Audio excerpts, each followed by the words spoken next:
Sandiwara politik di negeri ini seringkali diawali dengan kebohongan paling manis yang ditelan mentah-mentah oleh rakyat yang lugu dan polos. Joko Widodo dan anak-anaknya bertahun-tahun menjual narasi polos bahwa mereka sama sekali tidak tertarik pada panggung kekuasaan. Namun, sejarah mencatat bagaimana dinasti politik justru dibangun secara dingin, terstruktur dan tanpa rasa malu di depan mata rakyat. Panggung demokrasi kita diacak-acak sedemikian rupa demi memuluskan karpet merah bagi sang putra mahkota. Dari kota Solo hingga Mahkamah Konstitusi di Jakarta, hukum dan aturan partai dilindas demi ambisi keluarga. Publik tidak boleh lupa bahwa setiap lompatan politik yang terjadi hari ini bukanlah kebetulan, melainkan hasil racikan skenario yang sangat matang. Mari kita bongkar satu persatu lembaran rekayasa politik yang melandasi kebangkitan sang pangeran istana. Siapkan kopi Anda, kita akan menjelajahi sejarah bagaimana Jokowi menyiapkan anaknya menjadi presiden sejak lama.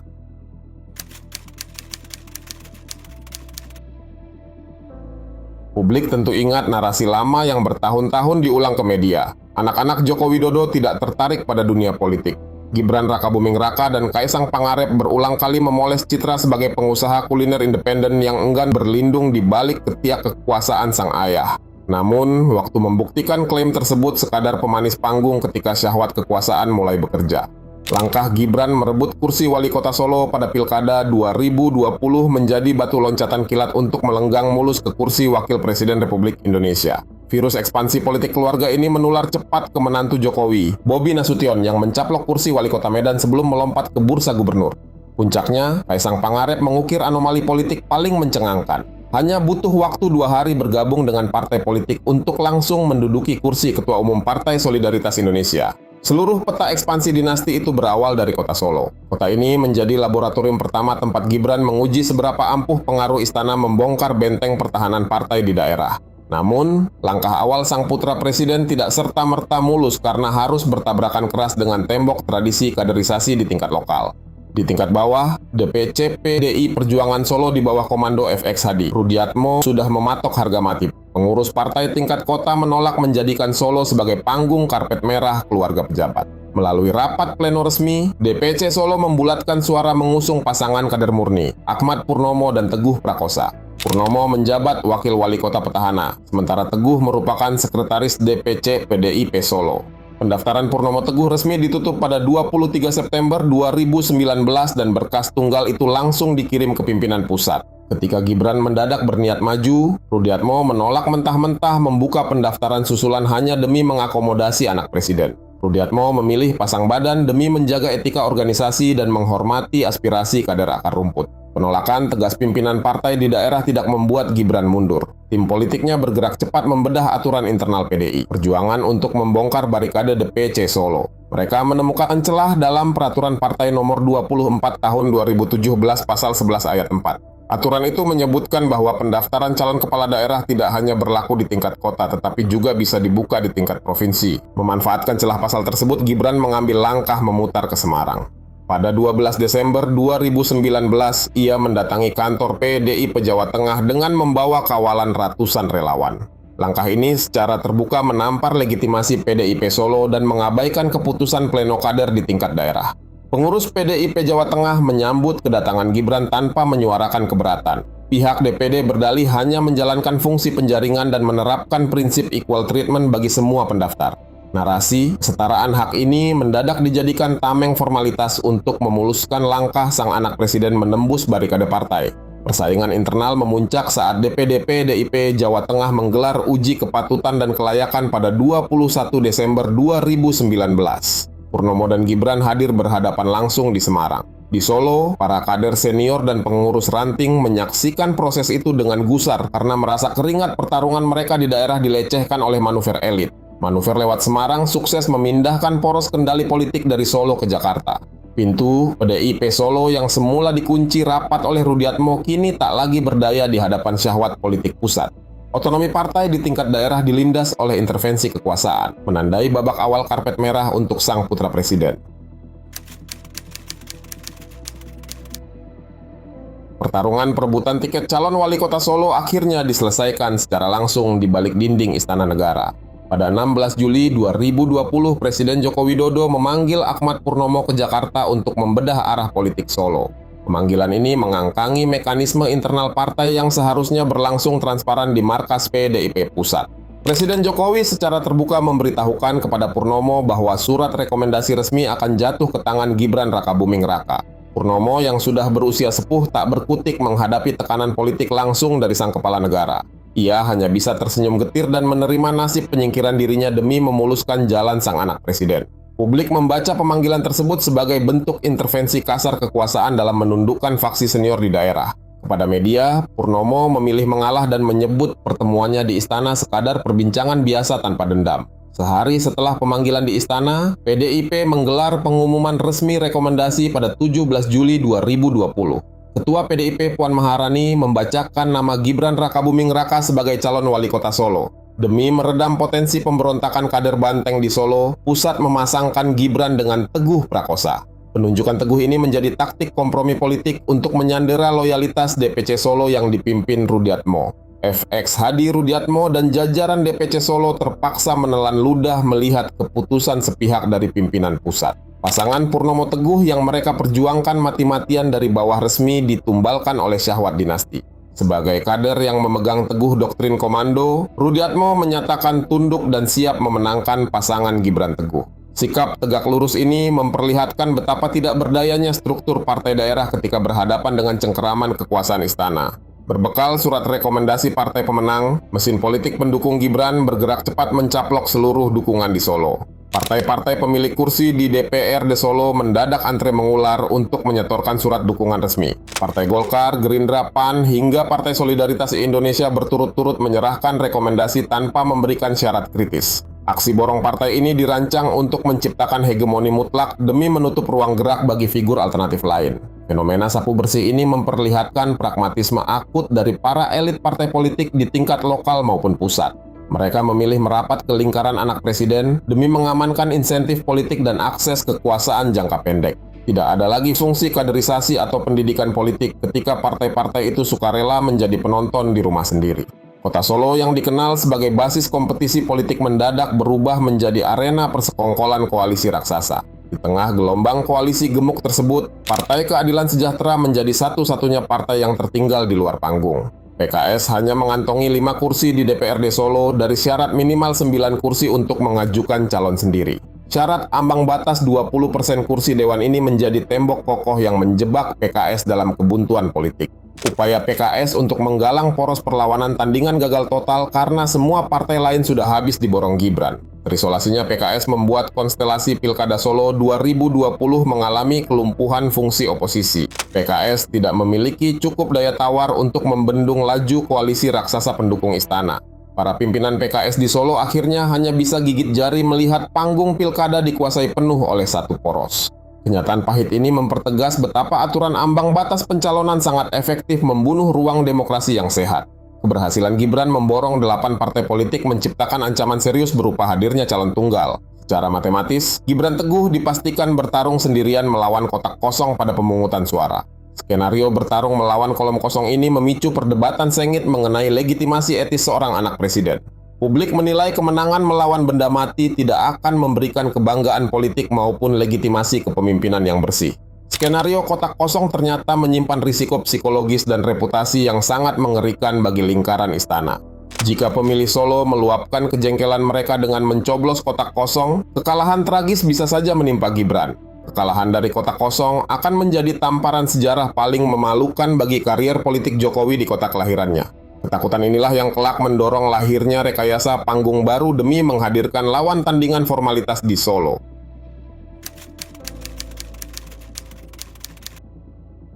Bayang-bayang bertarung melawan kotak kosong berubah menjadi horor politik bagi tim pemenangan Gibran. Kemenangan melawan kolom kosong tidak akan membawa nilai kebanggaan bagi reputasi sang anak presiden. Risiko kekalahan justru mengintai jika warga Solo meluapkan kekecewaan mereka dengan mencoblos kotak kosong. Tim kubu istana membutuhkan skenario baru untuk menciptakan kandidat tandingan di atas panggung pilkada. Kegagalan PKS membangun koalisi menutup rapat peluang lahirnya calon tandingan dari jalur partai politik. Pengondisian koalisi raksasa membuat seluruh partai pemilik kursi dewan bertekuk lutut di bawah Gibran. Satu-satunya pintu yang tersisa untuk menghadirkan lawan tandingan hanyalah jalur perseorangan atau independen. Dari situlah muncul skenario menghadirkan figur alternatif demi memoles wajah demokrasi prosedural di Solo. Panggung politik Solo mendadak dikejutkan oleh kemunculan pasangan independen bernomenklatur Bajo. Pasangan ini terdiri dari Bagio Wahyono sebagai calon wali kota dan FX Suparjo sebagai calon wakil. Bagio sehari-hari mengais rezeki sebagai penjahit pakaian warga di kawasan Penumping. Pendampingnya, Suparjo, sekadar memegang jabatan lokal sebagai ketua RW di Kelurahan Pajang. Pasangan Bajo melangkah ke gelanggang pilkada dengan sokongan ormas lokal bernama Tikus Pitihana Tabaris. Pimpinan Ormas Tuntas Subagio mengklaim gerakannya sebagai bentuk perlawanan kaum cilik terhadap monopoli elit. Kehadiran ormas ini mendadak menjadi sorotan karena memiliki kemampuan logistik yang janggal. Mesin organisasi Tikus Piti bergerak cepat mengumpulkan puluhan ribu KTP di 5 kecamatan kota Solo. KPU menetapkan syarat amat berat bagi calon independen yang ingin bertarung di pemilihan wali kota Solo. Setiap pasangan wajib mengumpulkan minimal 35.870 fotokopi KTP lengkap dengan verifikasi faktual dari rumah ke rumah. Syarat rumit ini biasanya menggulung ambisi politisi senior maupun tokoh agama berpengaruh di daerah lain.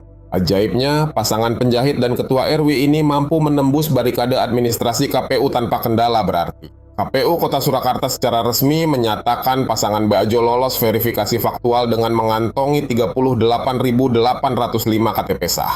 Keberhasilan fantastis ini langsung memicu gelombang kecurigaan dari para pengamat dan aktivis demokrasi. Pengamat politik menuding kemunculan Bajo merupakan bagian dari desain calon boneka atau dummy candidate. Panggung Pilkada Solo sengaja disetting agar Gibran tidak menanggung malu bertarung melawan kotak kosong. Aroma rekayasa semakin menyengat ketika proses verifikasi faktual KPU berlangsung di lapangan. Warga di berbagai kelurahan mengaku kaget melihat nama dan KTP mereka tercantum sebagai pendukung Bajo. Banyak warga menegaskan tidak pernah menyerahkan fotokopi KTP, apalagi menandatangani formulir dukungan. Fenomena pencatutan identitas ini terjadi secara masif hingga memicu kemarahan publik di tingkat akar rumput.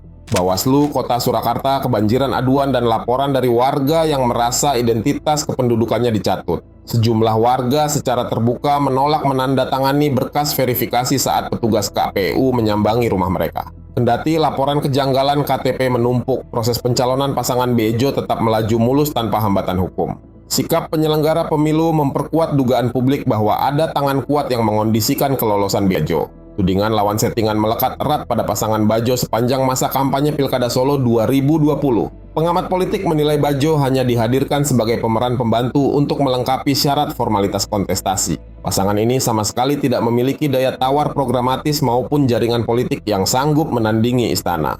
Kehadiran tukang jahit di atas panggung pilkada sekadar menjadi alat legitimasi agar pemilu terlihat kompetitif. Pimpinan Tikus Piti dan pasangan Bajo berulang kali membantah tuduhan bahwa mereka adalah calon boneka. Mereka bersikeras bahwa gerakan mengumpulkan KTP murni berasal dari kesadaran gotong royong warga kelas bawah. Namun, publik sulit mempercayai narasi polos tersebut di tengah aroma pengondisian politik yang begitu tebal. Sandiwara demokrasi pun siap dipentaskan dengan hasil akhir yang sejatinya sudah tertebak sejak awal.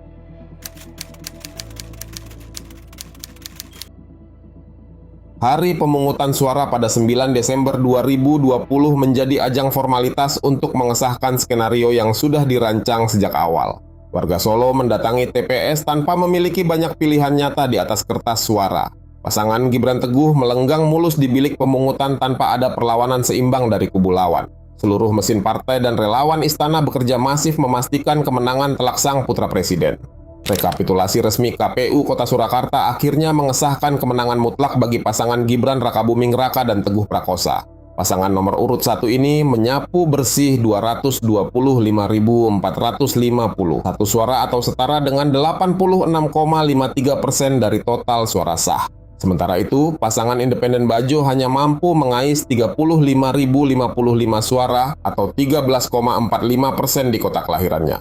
Angka perolehan yang sangat timpang ini mempertegas betapa asimetrisnya panggung pertarungan yang sejak awal sudah terkondisikan. Di balik angka kemenangan fantastis 86,5% tersebut, tersimpan kejanggalan besar yang terekam di dalam kotak suara.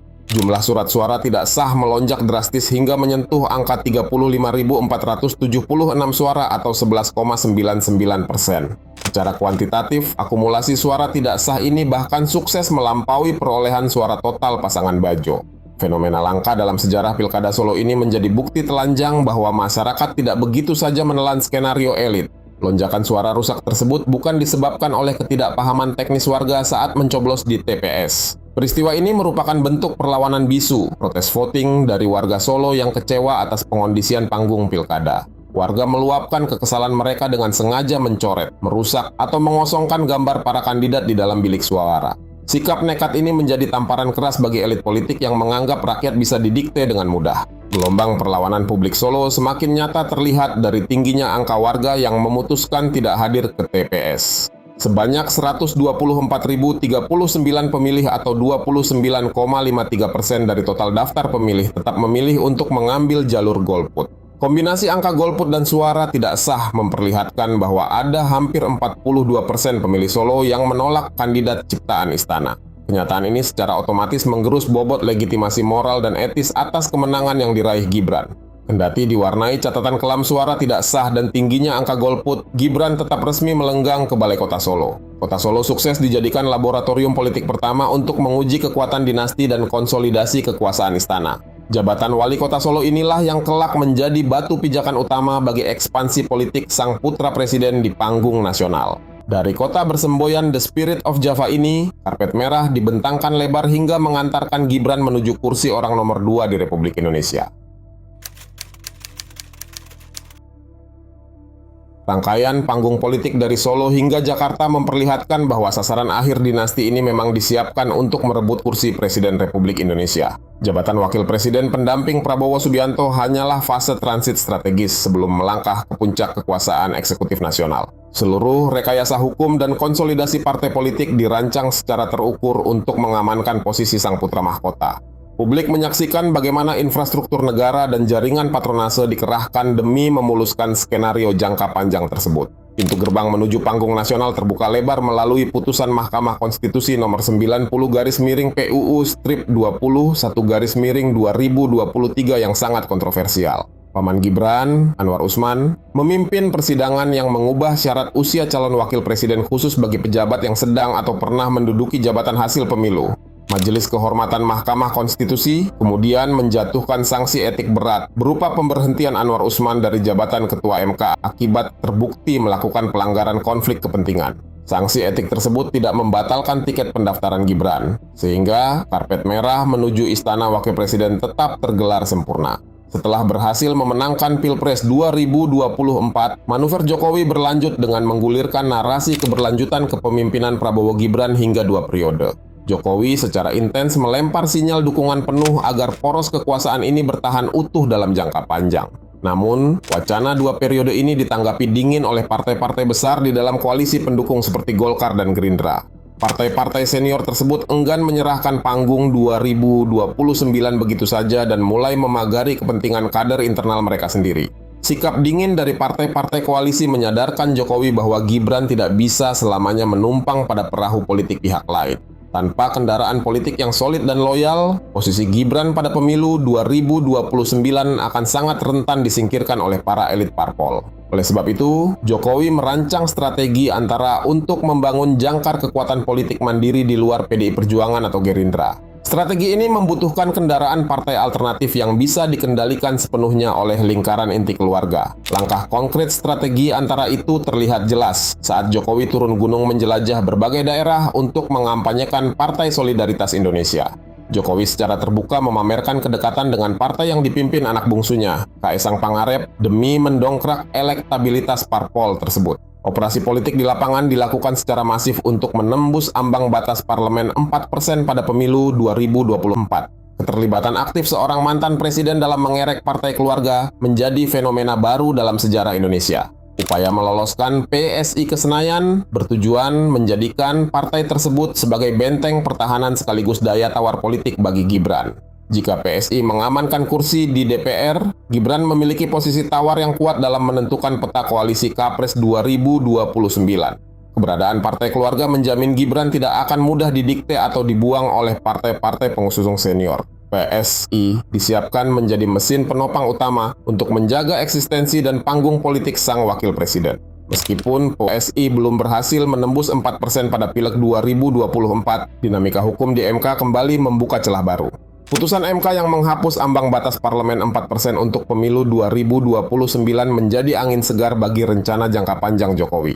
Celah ini bisa memberi PSI peluang jauh lebih besar untuk melenggang ke Senayan pada pemilu mendatang. Jalan politik PSI menuju panggung legislatif nasional tetap terbuka lebar demi mengawal agenda suksesi 2029. Seluruh rekonstruksi fakta dari Solo hingga panggung nasional membuktikan bahwa suksesi ini dikonstruksi secara sangat sistematis. Rekayasa jalur independen di Solo, pemanfaatan pintu MK, hingga manuver partai keluarga merupakan bagian dari skenario besar menuju kursi presiden. Kekuasaan yang dibangun melalui celah hukum dan patronas keluarga kini bersiap menghadapi ujian di masa depan. Pertarungan sesungguhnya baru akan bermula pada pemilu 2029 saat sang putra mahkota melangkah merebut takhta tertinggi Republik Indonesia.